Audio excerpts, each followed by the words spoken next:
बताते हैं। नंबर 1, खिच खिच वाली दवा। दोस्तों, मेडिकल शॉप पर बिना डॉक्टर के प्रिस्क्रिप्शन के सबसे ज्यादा बिकने वाली जो दवा है वो है गले की खिच खिच को दूर करने वाली दवा, जिसे लोग पीपरमिंट की तरह चूस लिया करते हैं। सर्दी जुकाम के समय यह दवा सबसे ज्यादा बेची जाती है और अकेला एक ब्रांड इस देश में सबसे ज्यादा बिक जाता है। दोस्तों, जो पूरी दुनिया में यह नहीं बिकता तो वह सबसे ज्यादा भारत में ही बिक रहा है। एक कानून के मुताबिक आप दवाइयों का विज्ञापन टीवी पर नहीं कर सकते, लेकिन भारत में धड़ल्ले से यह विज्ञापन दिखाए जाते हैं, जबकि भारत में यह कानून लागू भी है। नंबर 3, आप अपने घर में अक्सर मच्छर भगाने वाली टिकिया का इस्तेमाल करते होंगे। इनमें इस्तेमाल होने वाले केमिकल हैं डिएथिलीन और मेल्फोरन। इनमें डिएथिलीन और मेल्फोरन जैसे खतरनाक केमिकल इस्तेमाल होते हैं और यह केमिकल अमेरिका सहित 56 देशों में बैन है। हम हमारे घरों में छोटे छोटे बच्चों के पास इसे लगाकर छोड़ देते हैं और उसका धुआं नाक के रास्ते बच्चों के फेफड़े में उतरता रहता है। वैज्ञानिकों के मुताबिक ये मच्छर को मारने वाली दवाइयां धीरे धीरे मनुष्य को भी मार देती हैं और यह जहरों का व्यापार पूरी तरह से विदेशी कंपनियों के हाथ में है और आज कुछ भारत की कंपनीज भी इसी धंधे में उतर चुकी हैं। नंबर 4, गोरा बनाने वाली फेस क्रीम।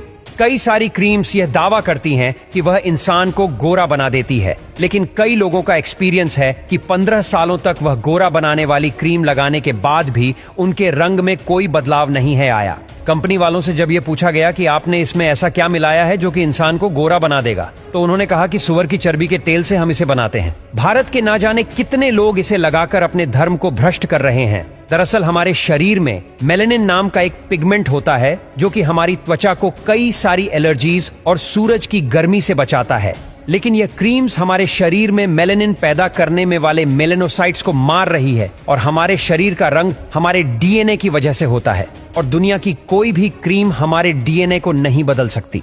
काली कार्बोनेटेड ड्रिंक्स, ये तो आज पूरी दुनिया में मशहूर है। इस क्षेत्र में अमेरिका की 2 कंपनीज का ही अधिकार है। दरअसल 1990 में भारत में उन्होंने 10 करोड़ की इन्वेस्टमेंट करी थी, जिससे अर्थशास्त्र की भाषा में इनिशियल पेडअप कैपिटल कहते हैं। इन दोनों कंपनीज के कुल 64 कारखाने हैं। इन कंपनीज के एक बोतल की कीमत मात्र 70 पैसे होती है और भारत में एक VSIP नाम का विभाग है। इसे भारत के हर औद्योगिक काम की लागत पता होती है और वहां से पता चला कि एक्साइज ड्यूटी देने के बाद भी यह 10 की एक बोतल बेचते हैं, जिससे कि यह 20 गुना मुनाफा ये कंपनीज कमा रही हैं। ये कंपनी हर साल 10,000 करोड़ तकरीबन भारत से लूट कर ले जा रही है और यह लूट भी ऐसे पानी को बेचकर होती है जिसमें जहर ही जहर पाया जाता है।